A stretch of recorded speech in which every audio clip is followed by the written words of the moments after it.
Hi, அனைவருக்கும் வணக்கம். இன்றைய மீண்டும் ஒரு கோயிலோட உங்களை நான் தரிசிக்க காத்திருக்கிறேன். எல்லோரும் சுகமாக இருக்கிறீங்களென்ற நம்பிக்கையில் இதை நான் தொடங்குகிறேன். இது நீங்கள் பார்த்து கொண்டிருக்கிறது நீர்வேலி குக்கிராமத்தில் உள்ள ஒரு சிறந்த கோயில். 90 கிட்ஸுக்கு தெரியும். நாங்கள் படிக்கிற காலத்தில் எங்களோட சைவநெறி புத்தகத்தில் சிறந்த கோயில்கள் என்ற வரலாற்றில் அரசேஸ்வரி பிள்ளையார் கோயில் ஒரு மன்னனால் கட்டப்பட்டது, மிகச்சிறந்த கோயில் என்றதை நாங்கள் படிச்சிருப்போம். அது பிறந்த ஆக்களுக்கு தெரியாமல் இருக்கலாம். ஆனால் இந்த கோயில் ஒரு சிறப்பு வாய்ந்த கோயில். அந்த காலத்திலேயே வரலாற்றுகளில் இடம் பிடிச்சி தனக்கண்டு தனியான இடத்தை பிடிச்சது. 7ஆம் தேதி தனது கொடியேற்றத்தை, அதாவது விநாயகர் சதுர்த்தி, ஆவணி சதுர்த்தி என்று சிறப்பான 2 நாள்களும் பொருந்தின இதில் தான் இது தனது கொடியேற்றத்தை சிறப்பாக செய்திருக்கு. அதை நீங்கள் பார்த்து கொண்டிருக்கிறீங்க. இந்த கோயில் எங்கே இருக்குதுன்னு பார்த்தீங்கன்னா நீர்வேலி கிராமத்தில் ஒரு நடுப்பகுதியில் இருக்குது. இதை பொறுத்தவரையில் இந்த மண் பெரும்பாலும் செம்மண்ணாக இருக்கிறதால இந்த கோயிலில் செம்பாட்டு பிள்ளையார் என்று கூட சொல்லினோம். இந்த முகப்பு பக்கத்தை பார்த்து கொண்டிருக்கிறீங்க நீங்கள். நீர்வேலி கிராமத்தை பொறுத்தவரையில் இன்னொன்றுக்கு ஃபேமஸ் ஆனது அது வாழைப்பழத்துக்கு. இங்கே உற்பத்தியாகிற வாழைப்பழங்கள் எல்லாம் இலங்கையில் முழுக்க ஏற்றுமதி செய்யப்படுது. எல்லோரும் விரும்பி சுவைச்சி சாப்பிட்ற அளவு டேஸ்ட்டாக இருக்குதுன்னு சொல்லினோம். இந்த மண்ணும் அதுக்கு காரணமாக இருக்கலாம் சில வழியில். யாழ்ப்பாண ராஜ்யத்தை அரசாட்சி செய்த அந்த தமிழரசர்கள் நல்லூரத்தை நிராசதானியமாக வச்சுக்கொண்டு செயற்பட்டிருக்கணும்.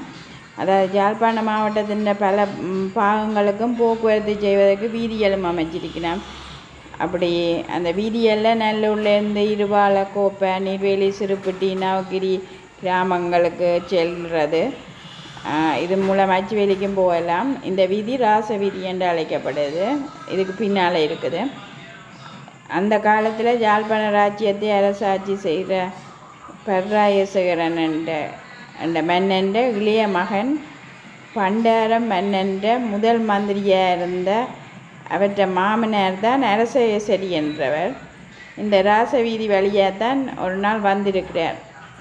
அந்த இடத்துல தான் தீர்த்தம் இருக்கிறத ஒரு நாள் தன் கனவில் கனவு கண்டிருக்கிறார். பாருங்க, கொடியேற்றம் நடக்குது கோயிலில்.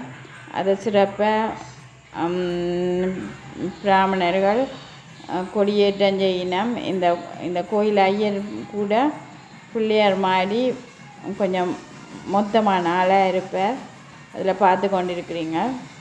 பிள்ளையாட்டி அம்சம் பொருந்தின மாதிரி தான் அவரை பார்க்கவே இருக்குது.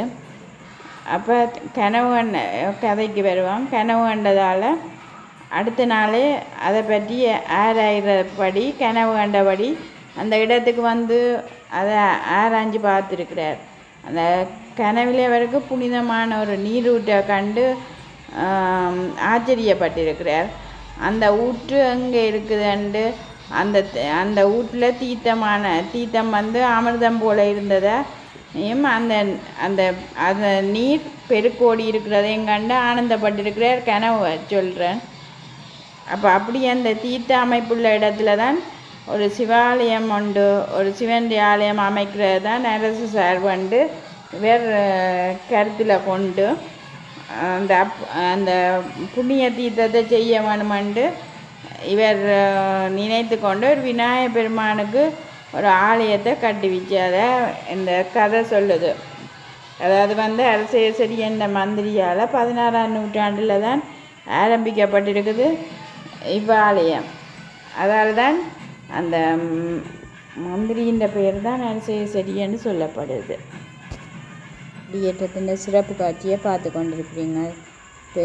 பெரும்பாலான மக்கள், அந்த கிராமத்து மக்கள் எல்லோரும் சேர்ந்து தங்களோட கடவுளை வழிபடுறதையும் ஒரு விநாயகர் சதுர்த்தி என்ற இன்னொரு சிறப்பான நாள் என்றதையும் கருத்தில் கொண்டு எல்லோரும் தங்களோட வழிபாடுகளை நிறைவேற்றி கொண்டு இருக்கிறீங்க. இந்த ஆலயத்தை பொறுத்தவரையில் இந்த ஆலயம் மிக பிரதான ஆலயங்களில் இதுவும் ஒன்று. கல்வெட்டுகள் இதுக்கு சாட்சியாக இருக்குது. எங்களோட நாட்டை பொறுத்தவரையில் பல்வேறு அந்நியர்களோட படியெடுப்பு வந்திருக்குது. அதில் போத்துக்கு ஏற்ற வரியை அடுத்து தான் இந்த சைவ கோயில்கள் அந்த நேரம் இது அழிக்கப்பட்டிருக்குது. அதுக்காக அந்த மக்கள் எல்லாம் தங்களுடைய அனுஷ்டானங்களுக்கு ஒதுக்கப்பட்ட அந்த நிலை உருவாகியிருக்குது. அந்த காலகட்டத்தில் இந்த கோயிலால் பாதிக்கப்பட்டதை கருதி ஊர் மக்கள் என்ன செய்திருக்கணும், இந்த விக்கிரகத்தை ஒரு திருமஞ்ச கிணற்றுக்குள்ளே மறைச்சி வச்சிருந்து தான் பூசை வழிபாடுகள் செய்திருக்கிறத இந்த சான்றுகள் குறிப்பிடுது. அந்த பிறகுதான் ஒரு குறிப்பிட்ட காலத்துக்கு பிறகு கிணத்துல இருந்த அந்த விக்கிரகம் எடுக்கப்பட்டு பிள்ளையாற்ற தும்பிக்கையை அந்த பிள்ளையாற்ற தும்பிக்கை சேதமுட்டி இருந்திருக்குதுன்னு கதை சொல்லுது. ரெண்டாலும் கூட இப்போ ஆலயத்தில் புதிதாக தெரிவிக்கப்பட்ட ஒரு விநாயகர் விக்கிரகம்தான் பிரார்த்தனைக்கு காணப்படுது. புராதனமிக்க இவ்வாலயத்தை பொறுத்தவரையில் 1800ஆம் ஆண்டு தொடக்கம் நீர்வேலியைச் சேர்ந்த கதிர்காம ஐயம்பிள்ளை என்பவர் தான் பரிபாலித்து வந்திருக்கிறார் என்று இதன் வரலாறு குறிப்பிடுது.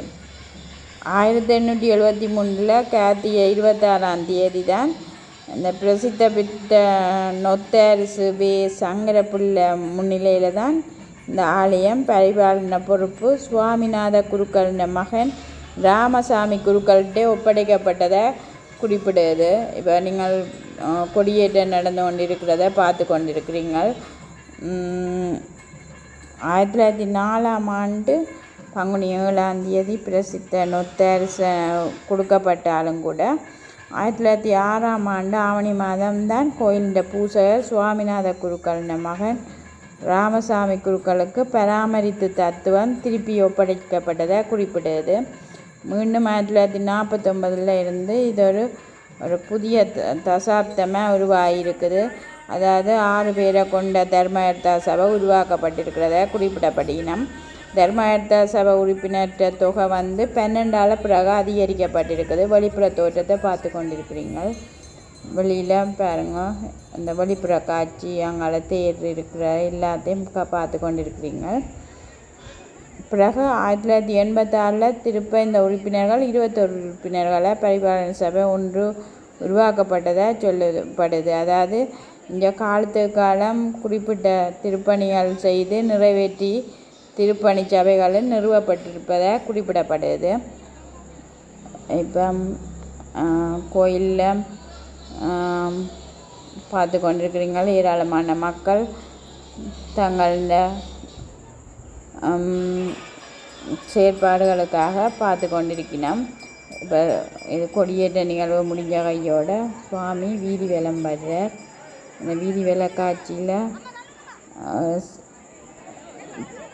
சிறு விக்கிரகத்தை சின்ன பிள்ளைகள் தூக்கி கொண்டு போயினோம். அதாவது அந்த எதிர்கால சந்ததியை இங்கே எடுத்துக்கொண்டு சிறுவர்களுக்கு குறிப்பாக ஒரு பகுதி ஒப்படைக்கப்படுறது ஒரு பெரிய வரவேற்கத்தக்க விஷயம். அதாவது பெரியாக்கள் பெரிய சுவாமியை தூக்க நாயின் மேலே பின்னால் உள்ள சிறுவர்கள் தூக்கி கொண்டு வரினோம். இந்த ஆலயத்தை பொறுத்தவரையில் இப்போ வடக்கு பக்கத்தில் நந்தவனமும் தெற்கு பக்கத்தில் தீர்த்தக்கேணியும் அழகிய மண்டபமாக அமைஞ்சிருக்கு. ஆலய சிறப்புக்கு மேலும் மெருகூட்டுறதா இதுகள் அமைஞ்சிருக்குது. மற்ற 27 தேதி 1ஆம் மாதம் 64 தான் ஆரம்பிக்கப்பட்டிருக்குது. இந்தியாவிலேருந்து வரவழைக்கப்பட்ட ஏகாம்பரம் சிற்பாசாரியர்களின் கைவண்ணத்தில் தான் உருவாக்கப்பட்டிருக்குது. இந்த பிள்ளையாருக்குரிய அழகிய சித்திரத்தேர் என்று சொல்லப்படுது. தேர் காட்சியில் நான் அந்த மிகுதி பகுதியை நான் உங்களுக்கு குறிப்பிடுவேன். இப்போ சாமியை தூக்கி கொண்டு சாமி வீதி வேலம் வந்து கொண்டு இருக்கிறார். மக்கள் எல்லாம் பூக்கள் போட்டு வழிபட்டு கொண்டு இருக்கிறோம். குறிப்பிட்ட இதில் இந்த ஐயர் அந்த கடவுளுக்கு வணங்கி தன் தீவ ஆராதனைகளை செய்து தேவாரத்தோடு வழிபட்டு கொண்டிருக்கிறார். அதை பார்த்து கொண்டிருக்கிறீங்க. தேர் வார ஞாயிறு இடம்பெறும். பாருங்க, இந்த பிள்ளையாரும் பக்கத்தில் முருகனும் சமேதரரை வந்து கொண்டிருக்கிறோம். இந்த காட்சியை பார்த்து கொண்டிருக்கிறீங்க. வந்து கொண்டிருக்கிறார்.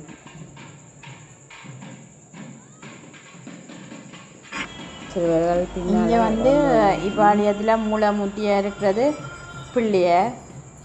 அதற்கொப்பதான் சிவனும் சிவன் அவரோட சேர்த்த அம்மன் மூத்தங்களும் விட்டது ஸ்ரீவள்ளி ஸ்ரீ தேவசேனா சமேத முருகப்பெருமானும் நவகிரகங்களும் தட்சிணாமூர்த்தியும் துர்காதேவியும் சண்டேஸ்வரர் ஆலயமும் ஸ்தம்ப பிள்ளையார் சந்தான கோபாலர் நாகதம்பிரான் ஆகிய மூத்தங்களும் தனித்தனி சன்னிதானங்கள் அமைக்கப்பட்டு பிரதிஷ்டை செய்யப்பட்டிருக்கிறத இந்த கோயிலில் வந்தால் நீங்கள் கண்டுகொள்வீங்கள். வரலாற்று சிறப்பு மிக்க இந்த கோயிலை பார்த்தீங்கன்னா 27/1/1964 தான் இந்த தேர் இந்தியாவிலேருந்து வரவழைக்கப்பட்டு அதண்டு ஏற்கனவே குறிப்பிட்டிருக்கிறேன். இந்த முருகப்பெருமானுக்குரிய இந்த சித்திர தேர் 92 உள்ளூர் சிற்பக்காரிய கைவண்ணத்தில் தான் உருவாக்கப்பட்டிருக்கிறத சொல்லப்படுது. 3வது சித்திரத்தேர் சண்டேஸ்வர பெருமானுக்கும் ஒரு சிறிய சித்திரத்தேர் உருவாக்கப்பட்டிருக்கிறத குறிப்பிடுது. 94 முருகப்பெருமான் தேர் கொட்டகை ஒன்று அமைக்கப்பட்டதை இவ்வாலயத்தில் சொல்லப்பட்டிருக்குது. நித்திய நைமித்திய கைக்கரியங்கள் பரம்பரையாகத்தான் சிவஸ்ரீ கார்த்திகை சாம்ப சிவ குருக்களும் அவற்றை புத்திரர் சோமதேவர் குருக்களும் தான் வேதாமுறைப்படி செய்து வருவது இந்த கோயிலில் சிறப்பம்சமாக குறிப்பிடப்படுது. கோயில் பின் வீதியை சிறப்பாக போய்கொண்டிருக்குது.